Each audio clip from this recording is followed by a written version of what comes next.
60 soldiers vanished in a single night. No screams, no gunfire, just empty trenches and abandoned steel cups. 72 years later, when a shovel struck bone, everything changed. If you want to hear more stories that history tried to bury, make sure to subscribe. Dr. Sarah Chen brushed the soil away with careful strokes. What she'd found during Seoul University's archaeological dig looked familiar, but she couldn't place it. The metal fragment was an American dog tag. The name read Murphy John, 1947-2851. "This is impossible," Chen whispered. According to records, no American forces had ever operated in this sector, but the bones told a different story. The skeleton was intact, no bullet holes, no fractures. John Murphy had died peacefully in his sleep sometime in the 1990s, 4 decades after he was supposed to have vanished. Chen reached for her satellite phone. This discovery would rewrite history books, but she had no idea it would also unlock the Pentagon's darkest secret. Sergeant Tommy Rodriguez checked his watch. 0347 hours. The night was dead quiet except for the distant rumble of artillery, too quiet for Korea. "Murphy, you awake?" he whispered to the soldier in the next foxhole. "Yeah, Sarge, something feels wrong." Rodriguez had felt it too. In 18 months of combat, he'd learned to trust his gut. Tonight, the enemy wasn't just watching, they were waiting. The 2nd Platoon, Charlie Company, had been holding Hill 317 for 6 days. 60 men spread across a quarter-mile of frozen earth. Their orders were simple: hold the line until reinforcements arrived. Rodriguez pulled out a crumpled photograph, his wife Maria holding their newborn son. "Daddy's coming home," he whispered to the picture. He had no way of knowing he'd never see them again. But here's what the official reports never mentioned. Rodriguez and his men weren't just forgotten, they were stolen. The gas came at dawn, not the usual morning mist. This was different, thicker, sweet-smelling. Rodriguez felt his eyelids grow heavy as the strange fog rolled over their position. "Gas masks!" he tried to shout, but his voice came out as a whisper. One by one, the soldiers of 2nd Platoon collapsed, not dead, just empty. When they opened their eyes 6 hours later, they were no longer American soldiers. Dr. Viktor Petrov, a Soviet neuroscientist, stood over Rodriguez's unconscious form with a clipboard. "Subject 23 shows optimal response to the compound," he noted in Russian. "Memory suppression is complete." The experiment had worked perfectly. 60 American soldiers had been transformed into sleeper agents, their memories wiped clean and replaced with new identities. They would wake up believing they were North Korean peasants who had volunteered to fight the capitalist invaders. But Petrov made one crucial mistake. He underestimated the human mind's ability to resist. The man who used to be Tommy Rodriguez now called himself Kim Sung-ho. He worked in a rice field, spoke fluent Korean, and believed he had always lived in this village.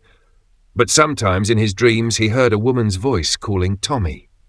Kim Sung-ho would wake in a cold sweat, speaking words in a language he didn't recognize.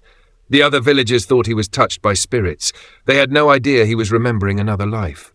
One morning, while transplanting rice seedlings, his hands began moving in strange patterns. Military hand signals, formation commands. He had no idea why. "Kim, what are you doing?" asked the village elder. Kim stared at his hands in confusion. I don't know." That night, more memories broke through. A woman's face, brown eyes, a baby's cry, the word Maria echoing in his mind like a prayer. Kim Sung-ho wasn't alone. In the village of 59 other former peasants, the same thing was happening. Men would wake up crying for people they'd never met. They'd hum melodies that didn't exist in Korea. They'd flinch at the sound of aircraft overhead. Dr. Petrov's conditioning was breaking down. Kim Sung-ho had married a local woman named Lee May. They had 2 children.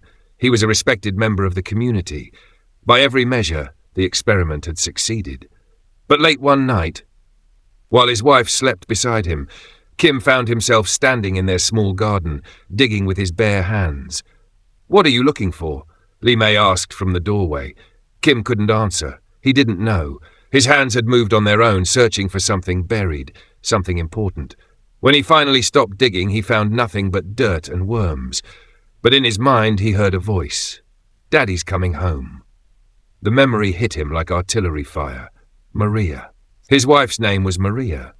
The baby, his son, would be 12 years old now.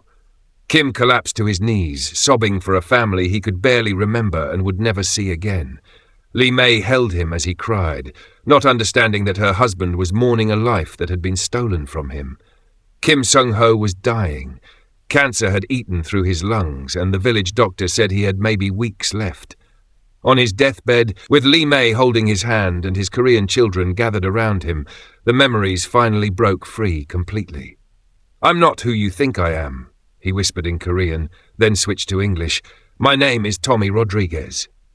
Li Mei thought it was delirium, but Tommy continued in both languages, telling his family about a place called Texas, about a woman named Maria, about a war he'd fought on the wrong side. His Korean son, now a grown man, listened in stunned silence as his father described American military procedures, recited his serial number, and sang fragments of The Star-Spangled Banner. "I had another family," Tommy whispered, "a son I never got to hold, a wife who probably thinks I'm dead. He died 3 days later, taking the truth with him. But his Korean family never forgot his final words. Tell them I tried to come home." Colonel Michael Hayes opened the classified file with trembling hands. After Dr. Chen's discovery in Korea, the Pentagon had been forced to declassify Operation Ghostwriter. The documents told an impossible story. In 1952, 60 American soldiers had been reported missing in action. Their families received death certificates. Their names were carved into memorial walls. But the men had never died. They'd been kidnapped, brainwashed, and forced to live as North Korean citizens for the rest of their lives. Most died of old age in the 1990s, never knowing their true identities. Maria Rodriguez Gonzalez was 89 years old when the Pentagon called. Her voice shook as she listened to Colonel Hayes explain what they'd found in Korea. "My Tommy's been dead for 70 years, she whispered into the phone. "Ma'am, I'm afraid that's not entirely accurate." Hayes told her about the graves, about the brainwashing, about how her husband had lived until 1987 as Kim Sung-ho, never knowing his real name until the very end. "He had another family," Hayes said gently, "Korean children who loved him. But according to the testimony we recovered, his last words were about you." Maria's hands trembled as she held a faded photograph. Tommy in his uniform, smiling at the camera. He'd been 22 when he shipped out to Korea.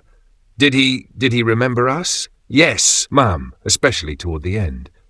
That afternoon, Maria received a package from Seoul. Inside was a letter, written in broken English by Tommy's Korean son. "Dear American family, my father spoke of you before he died. He said he had son in Texas. He's sorry he never came home. He good man. He loved you." Also in the package, a small wooden cross that Tommy had carved in his final days. On it, scratched in shaky letters, were 2 names, Maria and Tommy Jr.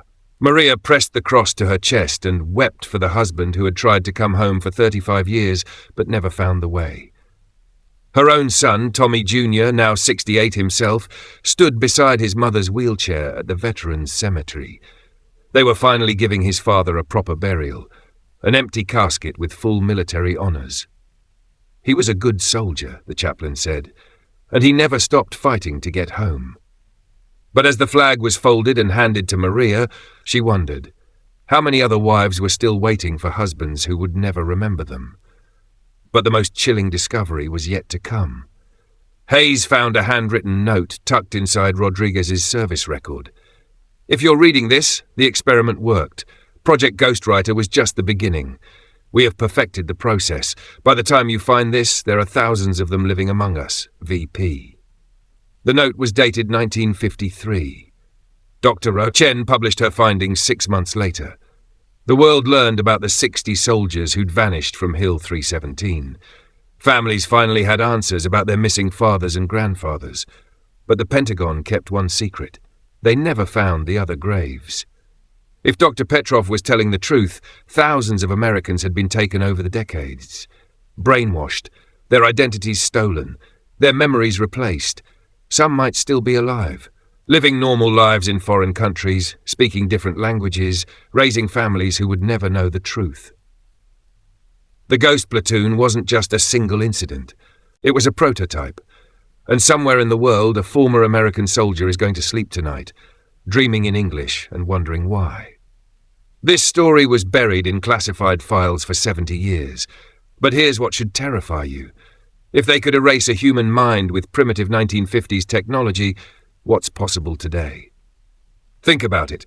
Deepfake videos that can make anyone say anything. Social media algorithms that can change your political beliefs without you realizing it. Artificial intelligence that knows your thoughts better than you do. If Tommy Rodriguez could be turned into Kim Sung-ho with a few doses of experimental gas, what could they do to you with the technology in your pocket right now? The Ghost Platoon wasn't just history, it was a preview. Subscribe if you want more buried truths to see the light. Share this story if you believe Maria Rodriguez deserved to know what happened to her husband. And comment below, what other missing soldiers might still be out there, living under stolen names? History belongs to all of us, not just the ones who write it, but only if we're brave enough to remember.